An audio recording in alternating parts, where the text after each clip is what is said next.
Writing is not just about forming words, it's about weaving worlds that captivate and inspire. Welcome to yet another episode of Beyond HerStory, where today we have Pooja Sudhir as our guest. Pooja is a screenwriter and filmmaker from Bangalore whose storytelling prowess is vividly displayed in works like the acclaimed Kannada feature film Sakutumba Sametha. Educated at the New York Film Academy, Pooja brings a unique blend of global insights and local flavors to her projects at Paramvah Studios, crafting narrative that resonate across diverse audiences. Today, let's find out what goes on in a writer's mind and how do they turn their ideas into great stories.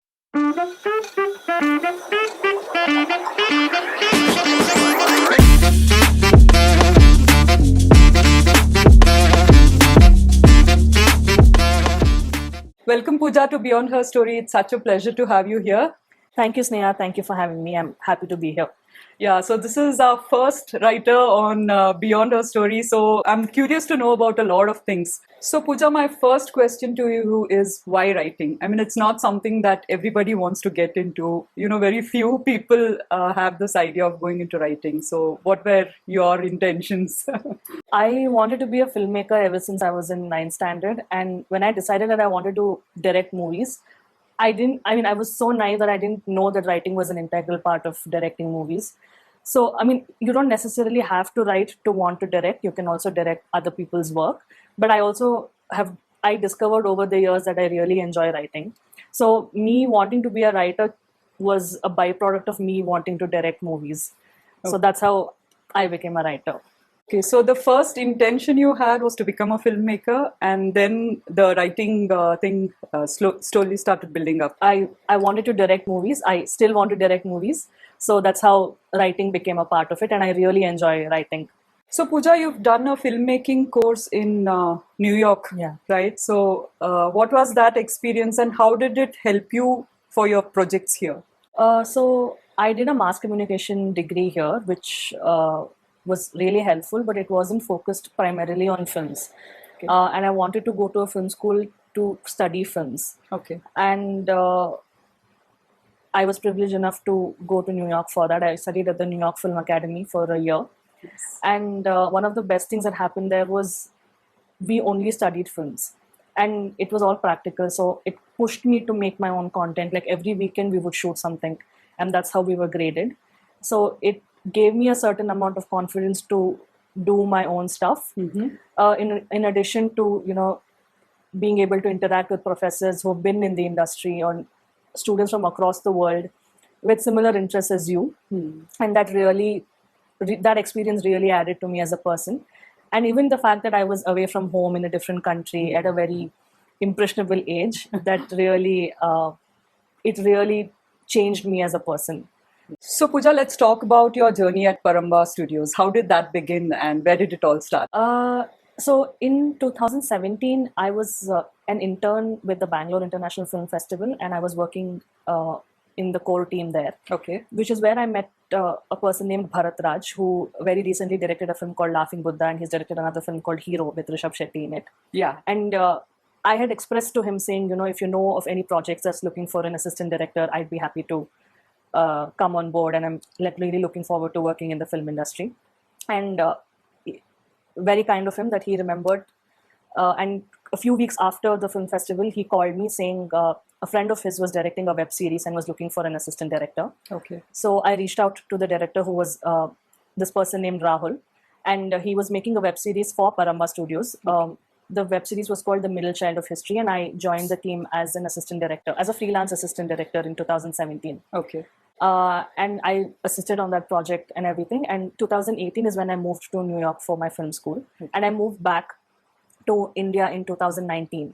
And I knew that I had, again, gotten acquainted with everybody at Paramvah, and I really, really loved the work culture there. Yeah. So one of the first places I wanted to reach out to after I came back saying, is there an opening for a writer, was Paramvah Studios. And I had communicated this to Rahul, and Rahul spoke to Rakshit sir, and I joined as a writer in 2019. Okay. And so I was, there was research going on for one of Rakshit's films then, and I was part of the team. Okay. And then the pandemic happened. Yeah. So nobody knew what was next and everything. So Rakshit communicated to all of us to start working on our own ideas, which is something small, small ideas that can be made quick. Okay. And Sakutumba Sametha was kind of born through that. So Rahul is the director of Sakutumba Sametha, and so how the idea was born also was because we were looking to write something small and that can be quickly made, keeping in mind that the pandemic was on, and there were shoot restrictions of right from the amount of people that can be on set and everything. Correct.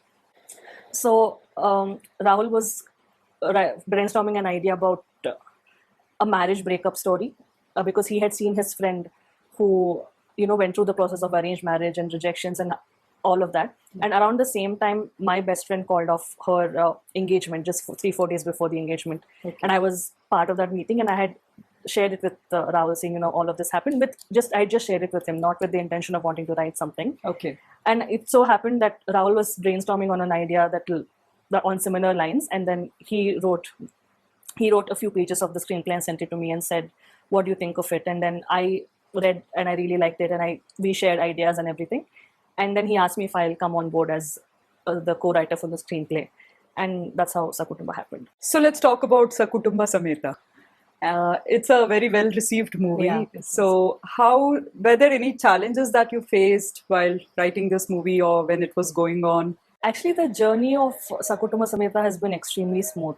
It was greenlit. We shot it for over a span of 26 days, and then post-production and release. And that happened because Rakshit sir, as a producer, is very trusting on his team. Okay. And because he's a writer and director himself, I think he comes from a space of having to give the director his space to create his content. And we were really, really supported by Paramvah and all of them at Paramvah. Sakutumba Sametha was released in May 2022. Okay. And it opened to a lot of positive reviews from the critics and audience. It's now streaming on Jio Cinema for those of you who haven't watched the film. So Pooja, this being your first feature film, how did you feel when it was so well received? I think that the feedback and the positive reviews is secondary. For me, the primary thing was, oh my God, I've actually written a film and it's out in the theaters. Yeah. That itself felt extremely surreal. I remember the night of the premiere, it was very overwhelming in a good way. Yeah. And I was very happy. And for me, that was like, it really felt like magic, And that's a day I think that'll really stay with me, when I saw my name on the big screen. And yeah, it happened so quick that by the time I realized it felt like it was over. But that's an experience I will carry for a long time. So there's one question I want to ask you. What is it that goes on in a writer's mind? Like when you're going through life, you see a lot of situations, a lot of stories coming at you. Is it that you register all that, or do you get ideas in the middle of the night, like when there is a lot of silence around? What is it? Actually, I was just sharing something with a friend about how when I'm really seeking for an idea, it doesn't come to me. Yeah. And sometimes when an idea strikes, I make it a point to note it down. Correct. I think subconsciously, it's about what I have noticed, or my viewpoint on a particular topic, or my stand on certain things, and that's how a story kind of stems. So I have a Google Keep which is on my phone. So immediately something strikes, I always make a note of it. Yeah. Also, it's interesting for me is because sometimes I feel like my ideas don't have any particular trigger. Like I know a few people, if they're listening to music, ideas get triggered, but I've realized that I don't know what triggers my ideas, which is also scary because you don't know when it can stop. So I always make a point to note down every idea that comes to my mind. Okay. And I think maybe it's subconsciously I'm noticing a lot of things, and that kind of I express it through writing or something like that. But has it ever happened that you've got ideas in the middle of the night? Yeah. Middle of the night, while driving, more than in the middle of the night, I think, when I'm driving. Yeah. So Pooja, when you write, I think the main thing is to connect with the audience. So when you actually write, are there some key elements that you take care of in order to connect with the audience, or it just flows, or how does that happen? At least my first draft, I don't come from a conscious space of wanting to connect to people. I think I kind of let it flow. Okay. Of course, I take feedback on what's working and what's not. But my first draft is usually what is coming to my mind. I mean, I try not to put too many boundaries. Yeah. But I kind of let it flow. on good days I let it flow. Some days I'm just kind of staring at the page. And then I share it with a bunch of people for their feedback, and then a lot of like redrafts in and out, back and forth happens. So you never know what really connects to the audience, right? So I guess it's always a bit of a gamble. So if I'm able to strike a good balance, then that's a good day of writing. So Pooja, that's really an interesting journey. And my question is, what next for Pooja Sudhir? What are the future plans? What are you excited about? I've been writing. That's something I try and consciously do, to write every day. So I've been brainstorming on a few ideas. I want to direct, so I have something ready for that as well. So that apart, I co-wrote something with Rahul, the director of Sakutumba Sametha. We have another script ready. We have started pitching that as well. And Richard Anthony, which was Rakshit sir's next directorial, is going to start soon, and I'm hoping to assist on that because that's really going to be an experience like no other. So I'm looking forward to writing, directing, assisting, everything. So Pooja, one last question. Since we are Wonder Woman Wednesday, we talk a bit about the women in different industries, and there's a lot of perception about the industry. I just wanted to ask you about what has your experience been being a woman in the film industry? My experience has been great. I understand one really can't generalize on one person's experience to be everybody else's, but I can speak for myself. Is my experience has been extremely, extremely great. Because I work with nice people, primarily, I think it's because of that. And honestly, working with Paramvah is definitely a privilege, and my experience has been great so far. So Pooja, this has been an amazing conversation. It has opened a lot of thoughts for me, because we sitting here have a different perception of what goes on in the film industry and how do people work in the film industry. But I think this has really been a very nice conversation. And I'm sure there are a lot of people who may want to get in touch with you. So we'll leave the link to your Twitter account in the description. And people can get in touch with you. Thank you. It was really nice being on your show. Thanks for having me. Thank you. Thank you so much, Pooja.